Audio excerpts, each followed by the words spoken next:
beaux jours de soleil par an, telle est la devise du département des Hautes-Alpes. Ce département le moins peuplé de France est aussi l'un des plus pauvres. Taillé dans la partie la plus accidentée des Alpes, sa surface de terre labourable ne représente qu'un huitième de sa superficie totale. Mais son climat exceptionnel permet aux habitants de ces hautes vallées de vivre et de cultiver la terre à plus de 2000 mètres d'altitude. Sur son territoire naît la Durance, le plus caractéristique des cours d'eau alpins, et son affluent, le Buèche. Les neiges des Hautes-Alpes alimentent aussi deux affluents de l'Isère, le Drac et la Romanche. Sécheresse, luminosité, altitude font de cette région l'une des plus salubres de l'Europe.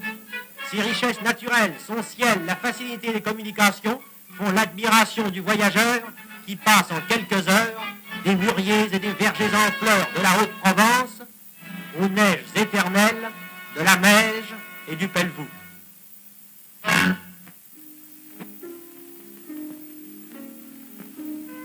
C'est à Sisteron, porte de la Provence ouverte sur les Hautes-Alpes, que débute notre voyage. Côtoyant la Durance, nous nous engageons dans le défilé ouvert entre la roche de la Baume et les rochers où s'élève la vieille citadelle.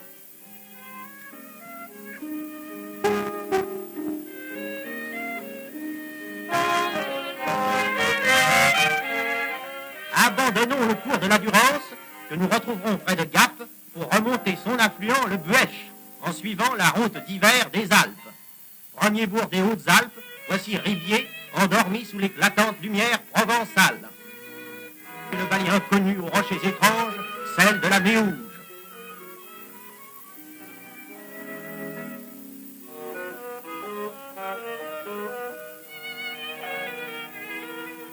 Là s'est joué l'un des multiples épisodes de l'abandon des campagnes qui désolent ces régions.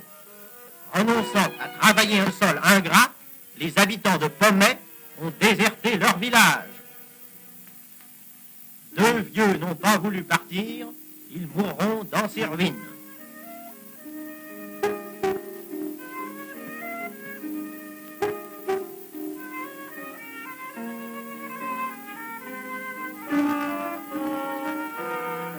Effaçons cette triste impression. Voici l'Aragne, au cœur d'une région fertile, surnommée le Jardin des Hautes-Alpes.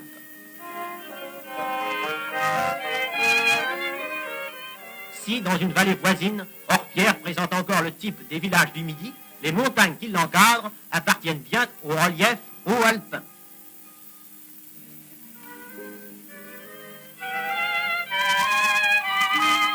Curieusement étagé sur son roc, Serre domine le Buèche. Peu après, nous arrivons à Veynes, carrefour des routes et des voies ferrées qui vont de Marseille à Grenoble et de Valence à Briançon.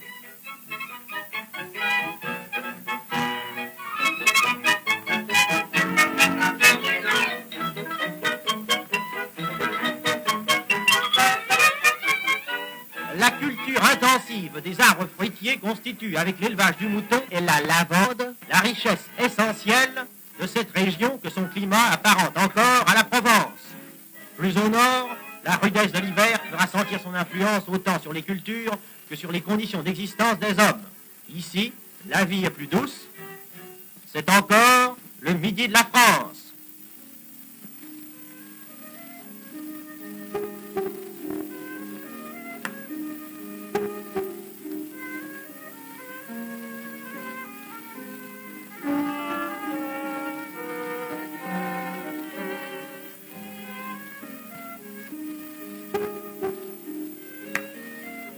La route d'hiver des Alpes, escortée par la voie ferrée, remonte vers Grenoble par la haute vallée du Buèche, barrée de remparts calcaires, fortifications naturelles renforcées au cours des âges par des tours et des murs crénelés. Dans la forêt voisine, les chartreux de Durvaux s'étaient retirés du monde.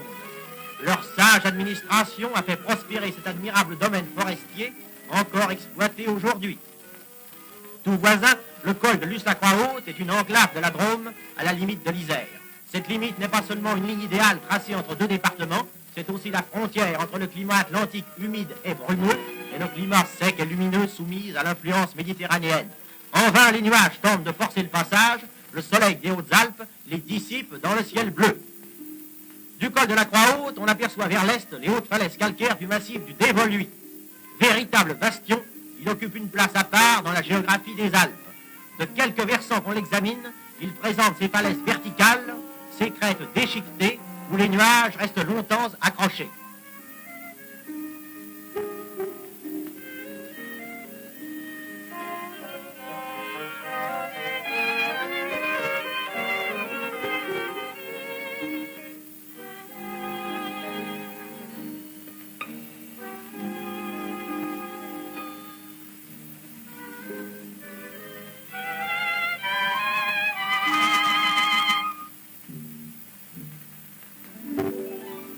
L'hiver, la neige qui le recouvre accentue encore sa grandeur sauvage. Le petit Buèche vient chercher sa source au fond de cette faille caractéristique des roches du Dévoluy. Près de là s'élevaient les maisons de Chaudun, communes aujourd'hui disparues. En voyant quel chemin ses habitants devaient suivre pour rejoindre la vallée, qui les blâmerait de l'avoir abandonnée à tout jamais. L'Obiou marque la limite nord de ce territoire quasi désertique où l'on rencontre 4 villages sur 600 km². Près de là, un étroit défilé laisse échapper, comme à regret, la Souloise, maigre torrent où se rassemblent les eaux que les abîmes de cet immense plateau fissuré n'ont pas absorbé au passage.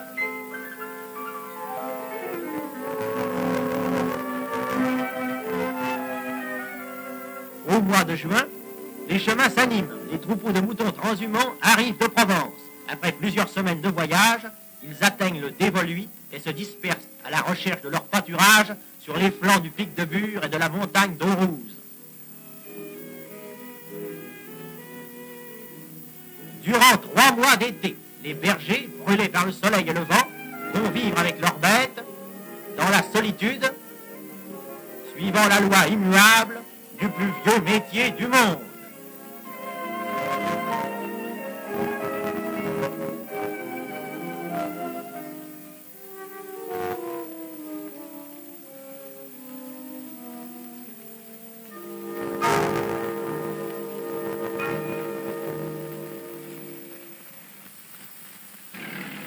Au sud de Gap, le terrain d'aviation de Tallard va nous faciliter le survol du paysage environnant. Voici la Durance qui s'éloigne au nord-est vers les montagnes. Devant nous, au centre d'un large bassin verdoyant occupé au temps préhistorique par le glacier de la Durance, Gap se rapproche peu à peu. Le chef-lieu des Hautes-Alpes, qui en est aussi le centre géographique et touristique, est bâti au pied de la montagne de Charance, où se retrouvent à chaque fête locale chanteurs et danseurs qui conservent la tradition du célèbre rigodon alpin.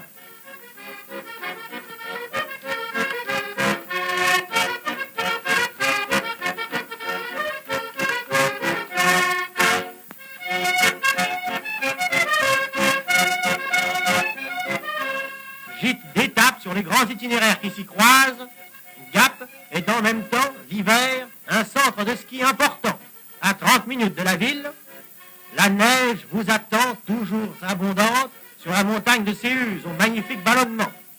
Station de week-end chaque jour plus fréquentée par les skieurs du sud-est.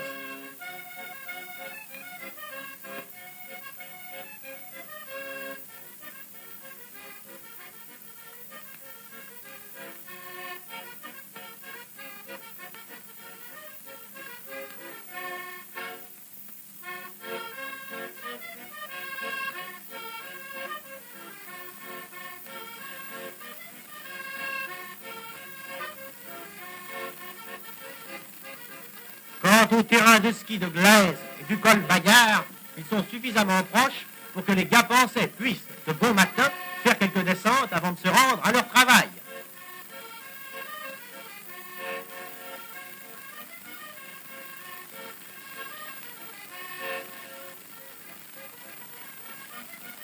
La route du col Bayard, par laquelle nous quittons Gap, est l'une des plus fréquentées des Alpes et l'une des plus riches en souvenirs historiques.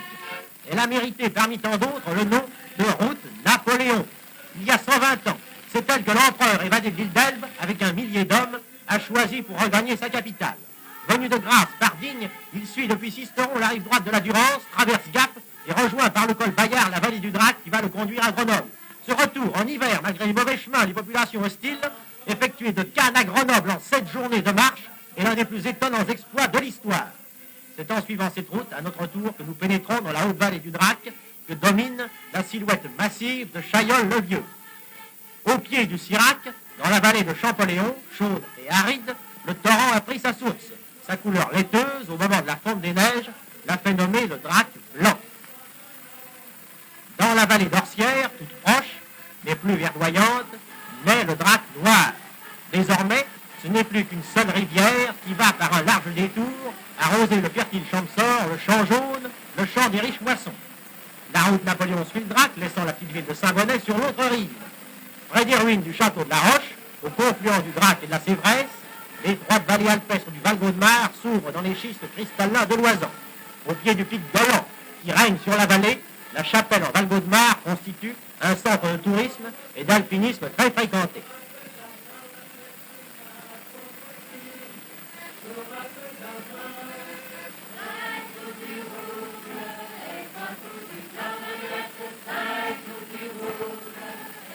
À quelques kilomètres du confluent de la Sévresse, le Drac se perd dans le lac du Sautet. Il y rencontre la Souloise venue du Dévolu. Leurs eaux, arrêtées par le barrage du Sautet, s'étendent sur 350 hectares. C'est seulement après avoir payé aux hommes le tribut de sa force, en traversant conduites forcées et turbines, que le Drac pourra reprendre, dans le canyon qu'il a creusé, sa course vers l'Isère. Quittons ici le torrent mugissant, qui guida l'empereur déchu en marche vers la prairie de l'Arfray, où devait se décider son destin.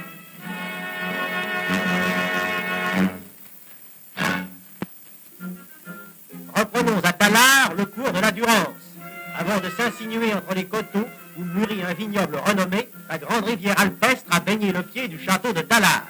Témoin et victime des guerres religieuses qui ensanglantèrent le Dauphiné au XVIe siècle, ce n'est plus qu'une ruine imposante. Et voici d'autres ruines, œuvres de la nature, que nous trouverons près de Romolon et que les montagnards ont baptisées Demoiselles du Valoria. Ces pyramides, sculptées par leur ruissellement et protégées d'une destruction rapide par leurs pierres sommitales, témoignent de l'ampleur que prennent sous le climat des Hautes-Alpes les phénomènes d'érosion. Chaque jour, des fragments de terre cultivée qui bordent le cirque s'effritent et s'écroulent. Sans les services des eaux et forêts qui luttent sans cesse avec des barrages et des travaux de correction, les vignes de Romolon auraient disparu depuis longtemps sous les pierrailles charriées par le torrent de Valoria.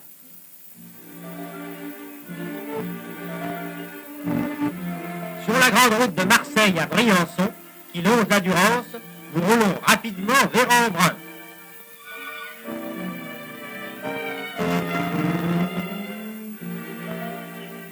Centre idéal de vacances, près de Savines, le lac de Saint-Apollinaire attire les campeurs que nous rencontrerons de plus en plus nombreux. Air pur, soleil, forêt, eaux abondantes, tout contribue à les accueillir dans les Hautes-Alpes.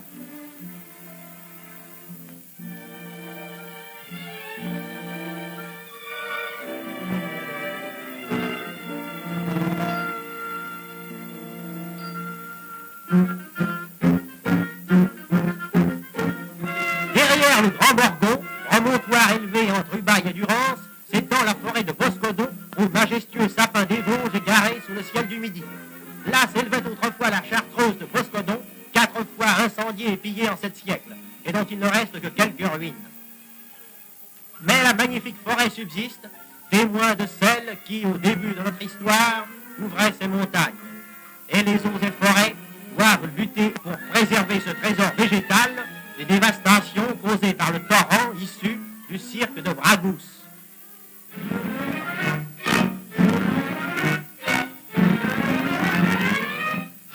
Depuis le jour où un naïf artiste gravait cette estampe, 3 siècles se sont écoulés et la vieille cité d'Embrun, qui garde depuis 2000 ans les passages de la Durance, n'a pas changé d'aspect.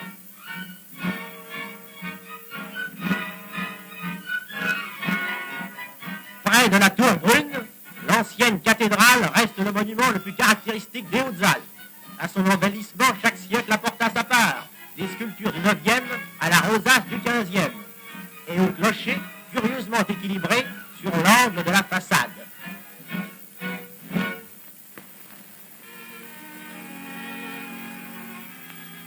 Quelques méandres de la Durance nous conduisent à la fontaine pétrifiante de Réautier, qui paraît à première vue l'ouvrage des hommes, mais qui n'est en réalité qu'un caprice de la nature.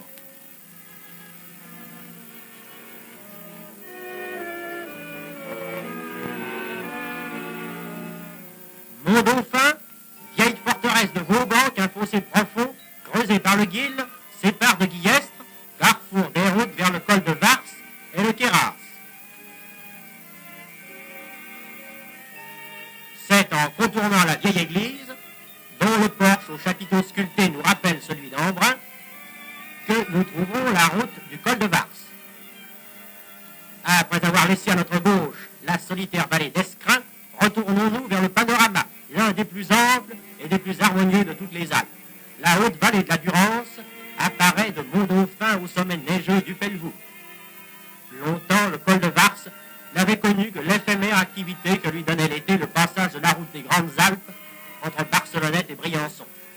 Mais, par l'exposition et la variété de leurs pentes, la qualité et l'abondance de la neige, les champs de ski de Vars se sont révélés parmi les plus beaux de France. Au-dessus du village de Sainte-Marie, de magnifiques pentes conduisent à la tête de la Mai et aux cols ouverts sur les champs de ski de Lambrunais, reliant Vars à Crévoux.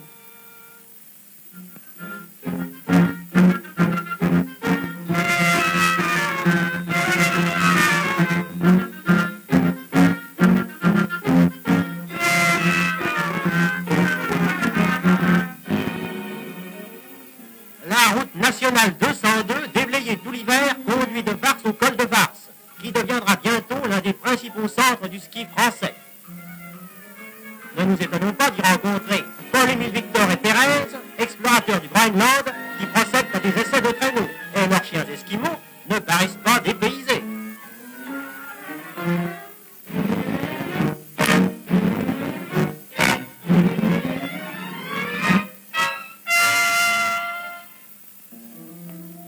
Dans l'immense côte neigeuse du col, un vaste chalet-hôtel, œuvre départementale, attend les skieurs.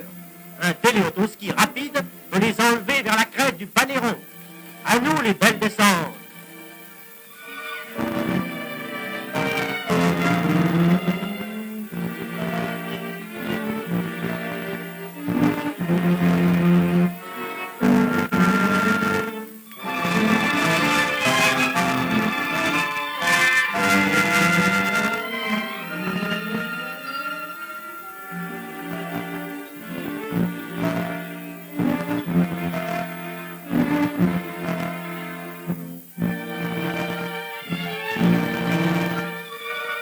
Les troupes alpines des garnisons voisines n'ont pas attendu la consécration des sportifs pour s'entraîner au col de Vars, aux manœuvres délicates du ski de montagne.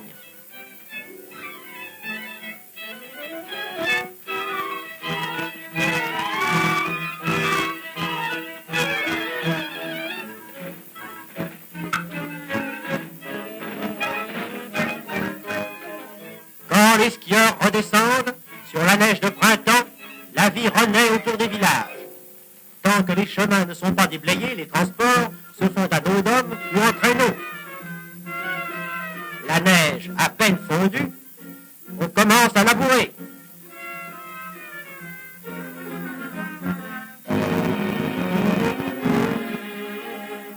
Le seigle, semé à 1700 mètres au mois de juin, sera récolté en août l'année suivante. Comme le blé cultivé à plus basse altitude, il est menacé par ces violents orages de montagne qui saccagent une récolte en quelques instants. Avec quelle angoisse voit-on se lever le vent qui courbe les épis.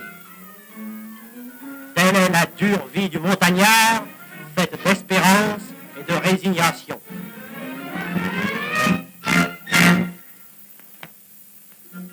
C'est à Guillestre que commence la vallée du Queyras, la plus typique des vallées alpestres. À peine sortie de la ville, la route pénètre dans les gorges du Guil, où elle va durant 12 km se frayer un passage au flanc des parois de roches courtes qui surplombent le torrent.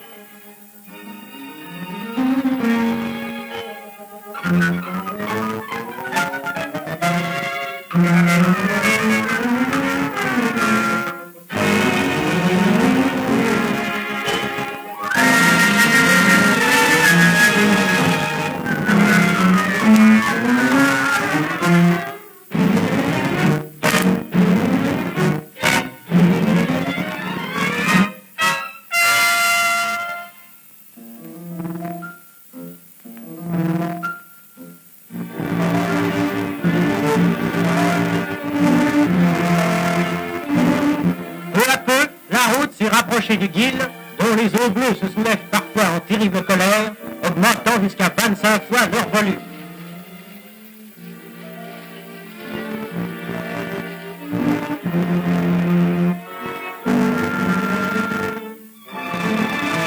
La route contourne le monument aux morts du Queyras, d'une sobriété émouvante et qui semble faire corps avec le paysage.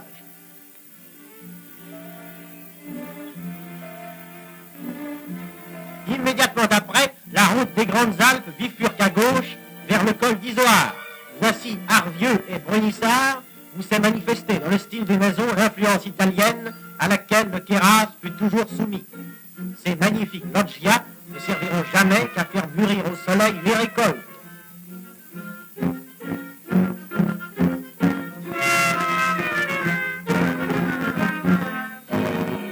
Sur cette route, un peu avant le col d'Izoard, le cirque fameux de cases désertes laisse une hallucinante impression de désolation.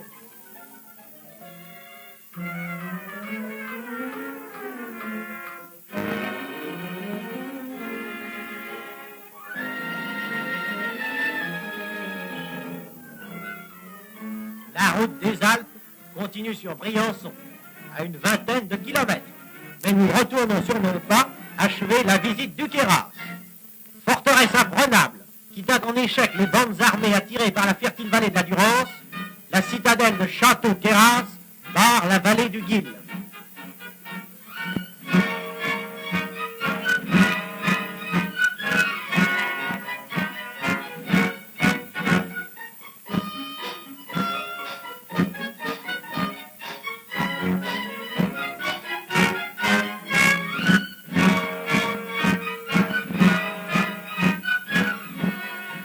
À travers les magnifiques forêts de Mélèze, parure du Queyras, une route s'élève vers le sommet Bûcher, point stratégique important et belvédère naturel de la région.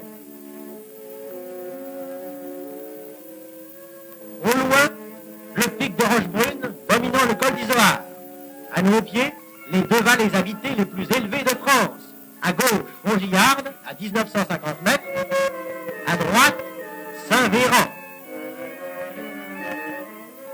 Nous sommes dans la commune la plus élevée de toute l'Europe, à 2040 mètres d'altitude.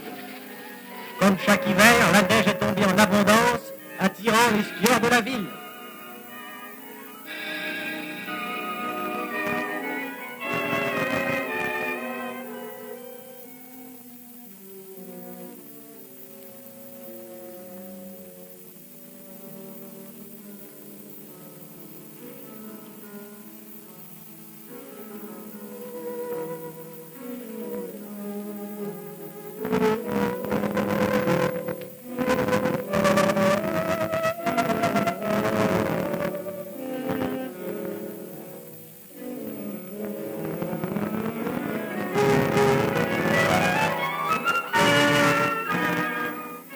D'avril, tandis que la neige recouvre encore le fond de la vallée, déjà autour de Saint-Véran, la terre apparaît dégarnie, prête aux premiers travaux agricoles. Admirable justification de l'emplacement choisi par les fondateurs de ce village, qui n'a pu subsister à cette altitude exceptionnelle que grâce au climat des Hautes-Alpes. Puis les pâturages de la montagne se dégarnissent à leur tour. Et chaque matin, toutes les bêtes du village, réunies en un seul troupeau, partent vers les alpages.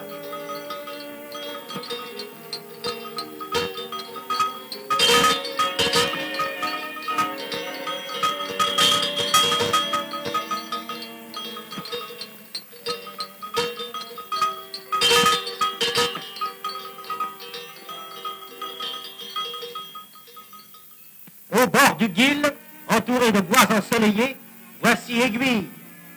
À Briès, et les toits de son vieux quartier, la droite. Les facilités relatives de l'existence dans les villes ont fait émigrer en masse les habitants du Queyras. En 100 ans, certains villages ont perdu les 3/4 de leur population. Certains même, comme Val-Prévert, sont définitivement abandonnés. À moins que ce qui fut la cause de leur ruine ne leur redonne un jour la vie, Val-Prévert renaîtra peut-être comme grande station de sport d'hiver.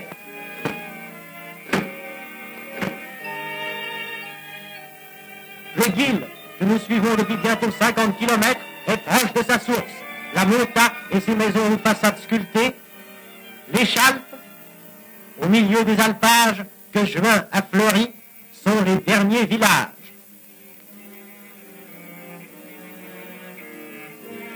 Chaque pas que nous faisons nous rapproche du fond de la vallée.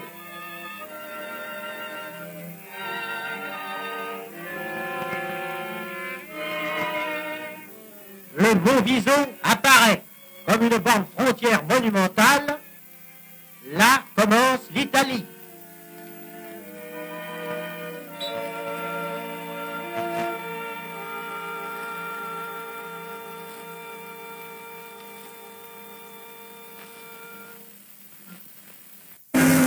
Nous retrouvons la Durance en amont de Mont-Dauphin. C'est derrière ces rochers, dans la vallée latérale de Freyssinière, que s'abritèrent au Moyen-Âge les Vaudois persécutés. Jusqu'à Briançon, nous empruntons la voie ferrée. Le siphon de Pertuis-Rostand trahit la proximité des usines de l'Argentière.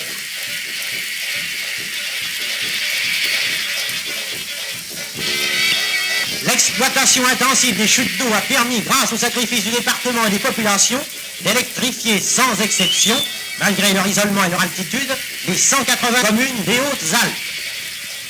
Et le train nous emporte à nouveau dans la gorge sauvage que s'est tracée la Durance.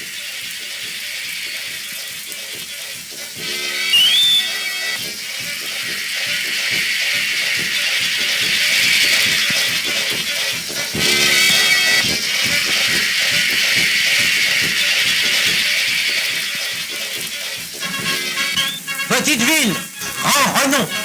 Telle est la devise de Briançon, qui doit à sa situation exceptionnelle d'avoir à défendre le col le plus vulnérable des Alpes, le mont Genèvre.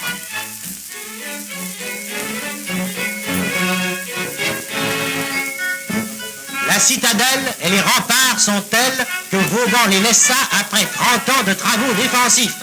Tandis qu'une ville neuve s'étend dans la plaine, la vieille cité du XVIIe siècle demeure intacte avec ses portes défilées, ses fontaines et ses ruelles où coule le ruisseau central, la Gargouille.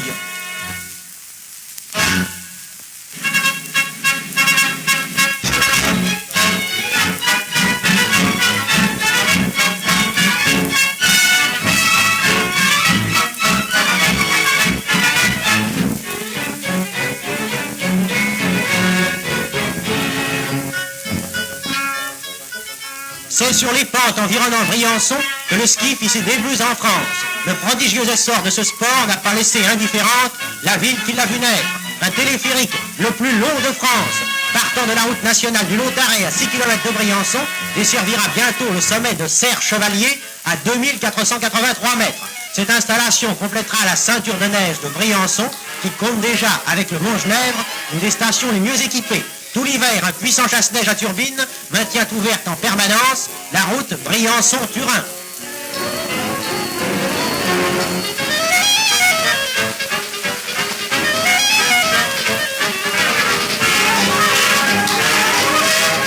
Et le petit village, enfoui sous la neige, a vu accourir les touristes.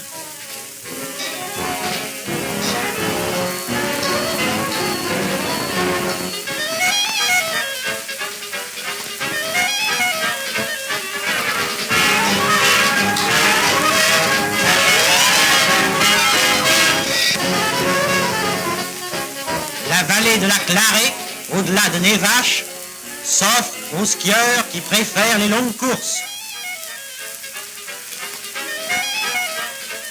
Passer la chapelle de Fontcouverte, c'est la solitude absolue. Tout dort sous la neige.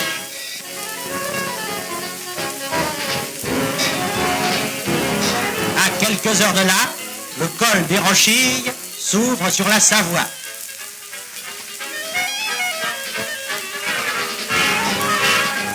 Grâce à sa verdure, la Névachille n'a pas moins de charme l'été. L'église de Planpinet et celle de Névache, au célèbre portail, méritent la visite du touriste.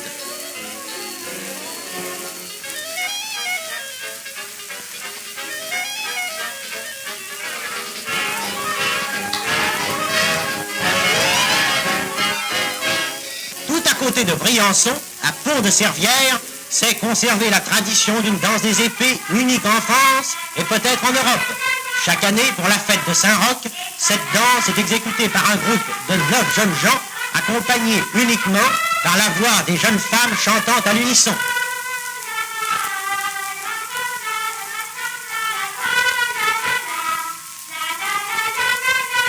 Les 45 figures se succèdent suivant un ordre immuable, sur un rythme qui les apparente aux danses guerrières ou magiques de l'Antiquité. Personne ne connaît plus le sens de cette coutume probablement païenne qui subsiste encore, on ne sait par quel miracle, en plein XXe siècle.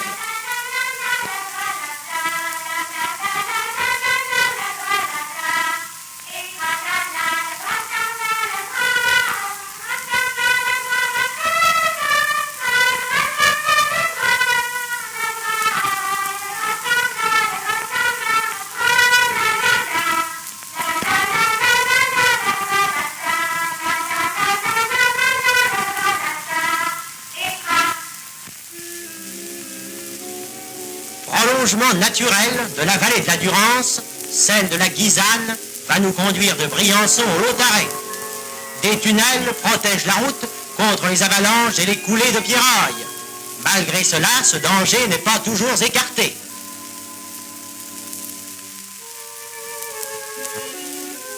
Vers la Savoie toute proche, derrière les crêtes, se détache la route du Galibier qui franchit en tunnel le dernier escarpement. Revenons au col du Lautaret. C'est à plus de 2000 mètres d'altitude, l'un des grands carrefours des Alpes, ouvert sur 5 directions: Grenoble, Chambéry, Milan, Nice et Marseille. Le panorama des grands sommets de l'Oisan tout proche, l'animation touristique, les scènes pastorales méritent que nous nous arrêtions quelques heures.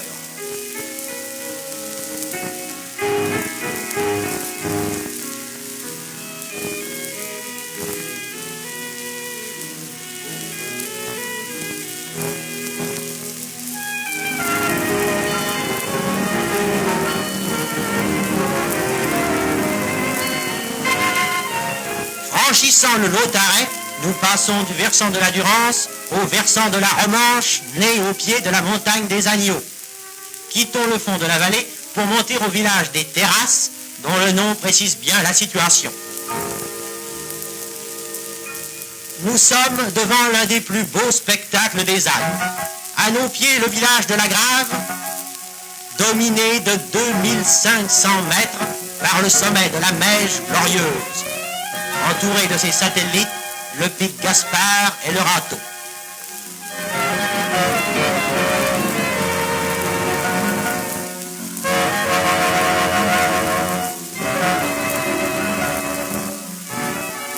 Nous ne suivrons plus le cours de la Romanche. Après avoir recueilli quelques torrents et cascades, elle franchit la limite des Hautes-Alpes et, avec elle, celle de la région que nous nous sommes proposés de parcourir.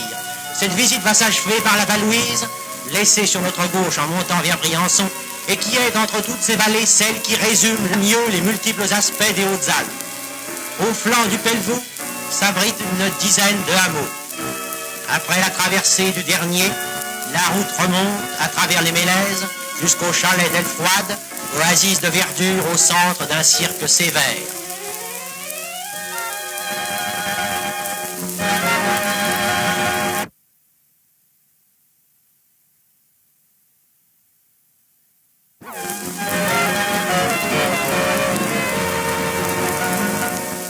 C'est derrière ces contreforts que se cache le point culminant des Hautes-Alpes, de la plus haute montagne située entièrement en France, la barre des Écrins. Ce que les yeux ne voient pas, la mémoire l'évoque. Il n'est pas de montagnard qui ne voit défiler à ce nom magique, la barre des écrins, les souvenirs de sa propre ascension. Glaciers inclinés, barrières de sérac, arêtes aériennes, joie du sommet. Ici s'achève le voyage commencé à 500 mètres d'altitude, au bord de la Durance, et poursuivi sous le ciel pur des Hautes-Alpes, jusqu'à plus de 4000 mètres, au sommet des écrins.